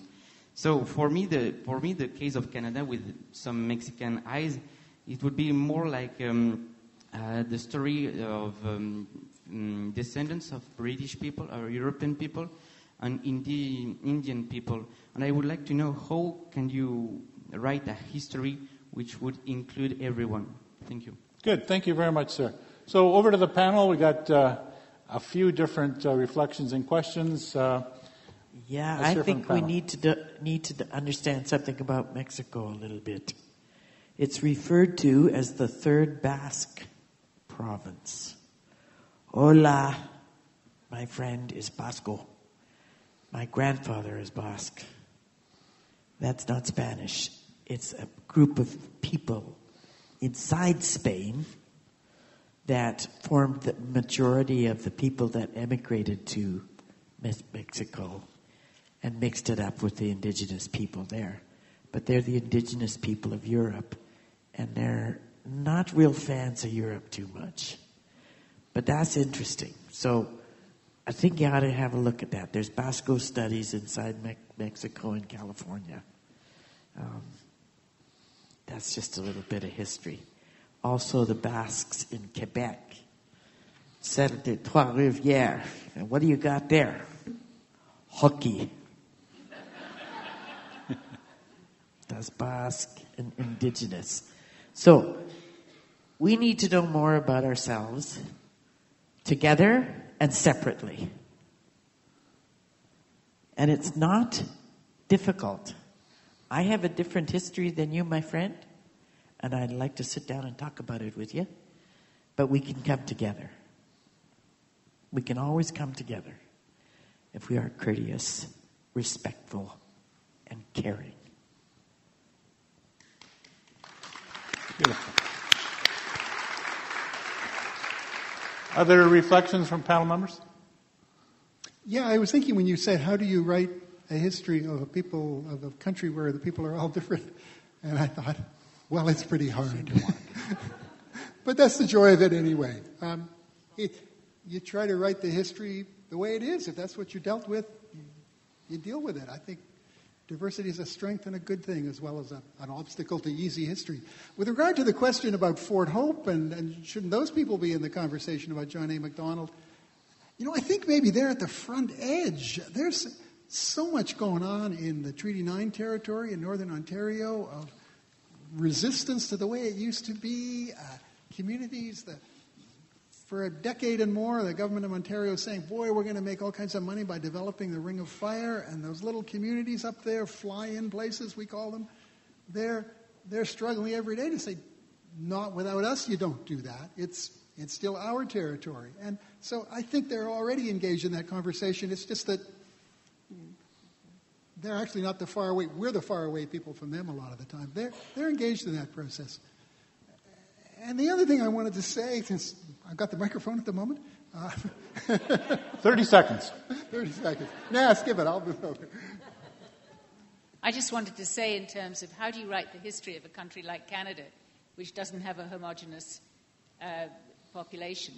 I tried. It is difficult. And you can't do it in a continuous flow. You can't sort of pretend that it's sort of, there's a master narrative. There isn't. This country is so diverse, not just in terms ethnically, but also regionally. What does a Newfoundlander and a British Columbian have in common in their history, in their outlook, in their priorities? But there are values in common among Canadians, which are becoming increasingly evident as Canadians diverge from Americans. If you look at the polling, we are now so different from Americans in terms of our views on guns, on abortion, attitude to government, attitude to having a healthcare service. It's homosexuality. I mean, it's just extraordinary how, yes, we are a very diverse country. So you don't look at the sort of common ancestry because it doesn't exist, but you do look at the common values and how they've developed over time and are continuing to develop. And a lot of our conversation about Sir John A. Macdonald reflects that continuing development in terms of what our standards are for Canada. I mean, there isn't one story, there isn't one narrative, but this is one country so far. Okay. So I'm going to invite Jen back up to the stage. I think we have a couple more comments and questions. I want to go back to the audience, and then we're going to look to close this down. Over here. Hi. Is this working? Okay. Then up to the balcony. Oh, sorry. Okay. So yep, yes. Okay. Hi, I'm Selena, and I'm a storyteller, and I would just like to ask. I actually participated in the Our Stories, Your History, or Your Stories, Our History, in its first session, and I've worked within Kingston. I guide tours around Kingston every single day, and I was raised as with the storytelling circle, where basically once a month or every Friday night in Toronto, you gather for 1,001 nights of storytelling. I learned different Métis histories from Louis Bird. I learned creation myths that were coming from different Indigenous cultures all over the world. I was raised with this as like my foundation, and I just think having a space. It is a very simple. Your Stories, Our History is amazing, and it's an incredible initiative. But finding something that could continue that and give voice for people to be able to just tell the stories, to respect the oral tradition that exists already within us, within Indigenous culture and within the other cultures, and bring to light the other stories that we have, whether they're traditional or whether they are stories of history or stories of Sir John A. Macdonald, all of those. So I just wonder, it sometimes is a very simple solution, at least to start the conversation and continue it going. So the idea of creating that session. Great idea. Thanks for that. I'm going to go upstairs, up to the balcony for last question, comment. Yeah, I just wanted to say that we don't need to be focused on statues, but statues have memorialized, commemorated, celebrated powerful people. And they've rarely celebrated women. They rarely celebrate minorities or distressed people. And so the whole idea of more statues, to me, is messing with our heads. What we want is more nuanced messages, an invitation to learn more, and I'd say more provocative public art where people can then, with a code or whatever, connect to background stories that they're up to taking in and processing and inviting them to think more deeply. So not to say that the historic deficits in terms of reporting shouldn't be addressed. But I hope that, we have so many images that are male, so many images that are of the powerful, that we can do better. And I just like Charlotte mentioned all the ones that have been deposed, et cetera, and I think that those societies go on quite well without the ones that were once commemorated. Good, thank you. So I have one last comment here, and then I'm going to go back to the panel, 30 seconds each, and we're going to wrap up. Last comment here. So I just moved here 2 weeks ago from Victoria, BC. Welcome. And that's the city that took down the John A. Macdonald statue without any public consultation, and it caused a big uproar. But I was curious, you said you don't need to take the statues down, but you need to replace the plaques. What would you put on the plaque? First of all, it wouldn't be up to me. It would up to be the community. Yeah? The Indigenous people and settlers get together and decide what to put on the plaque. It should have some semblance of truth in it. Second thing, I hope when you say we, you're not including me in that. I don't think we should do the we thing until there is a we. I think I'm very careful to say I think, until there's a we. We have to be careful. Nothing about us without us. That was the problem before. Nobody asked us if we wanted to go to residential school. They just sent us there. And so let's not do the we thing and make proclamations on behalf of other people unless the other people have been consulted and agree. Great. Thank you, Lee.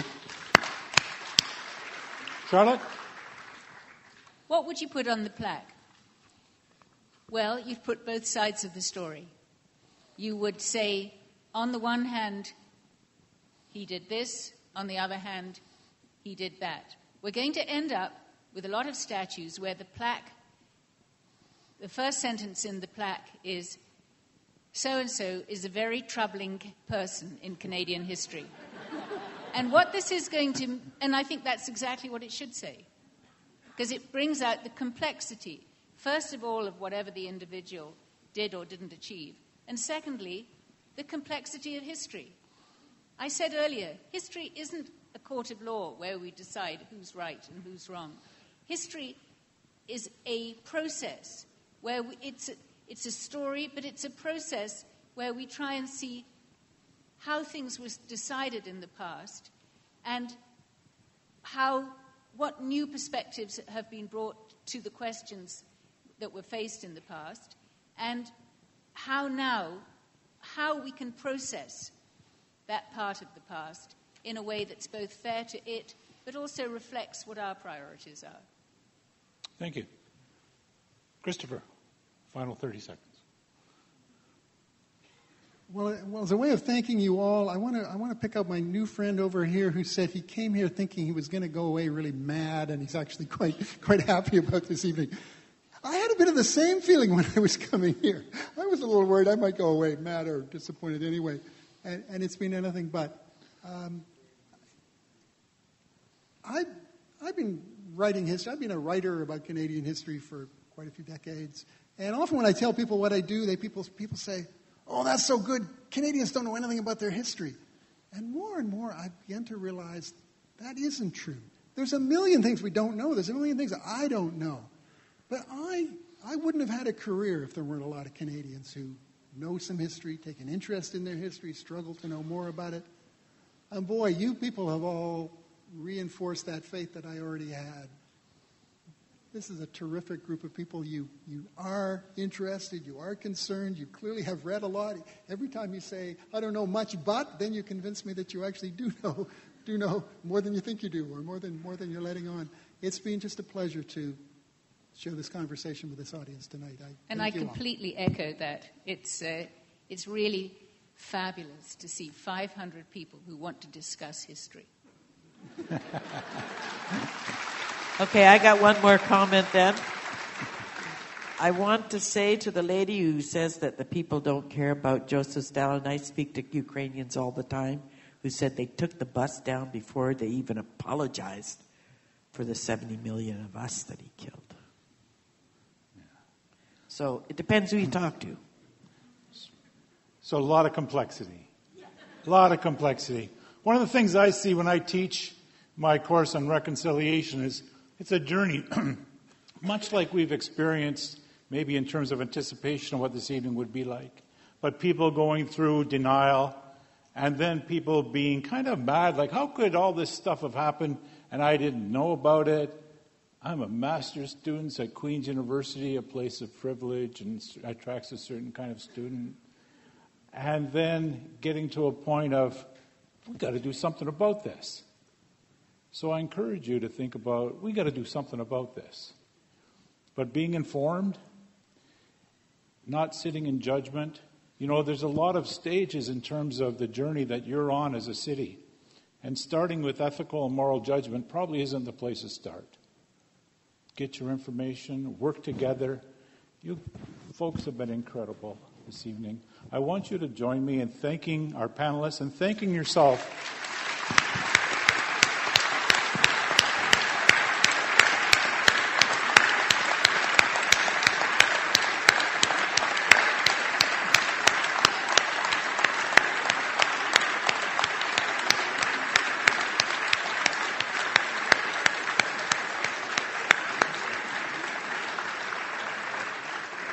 I'm going to turn things over to Jen for some final comments. Thank you very much. All right. I just wanted to kind of comment on next steps in this engagement process. A number of you raised some really good comments and considerations about how do we continue the conversation. And so this conversation tonight is not meant to be one and done, and it is intended to continue as it has been ongoing for a great deal of time already. And so we invite you, if you're in attendance tonight or if you know others who weren't able to join us, to come to a workshop. So we are organizing a series of community workshops to continue to gather the ideas that people have brought forward already and to start to think about what does plaque text look like and who needs to help to draft it, and what are the places and the spaces that we have in our city that we can find new ways to tell stories and histories, and new engagement opportunities, and how do we ensure that our education is moving in the direction that we want it to when it comes to our history, and how do we bring these ideas together. So we're hosting workshops October 16th and 17th, and if you were able to come through Eventbrite tonight or through the Get Involved platform, there's an opportunity there to sign up to make sure that you're included in that conversation as we move forward. And as I said, this is, it's a conversation, and it's an ongoing conversation, and one that we've been working to facilitate, but certainly not to direct. And on that note, I just want to thank again all of our speakers and Bob, our moderator this evening, and all of you for coming to participate and for offering your views. And I hope that you'll continue. I think that's the big takeaway for me is, this has just begun. So thank you so much. And once again, thank you to our panel.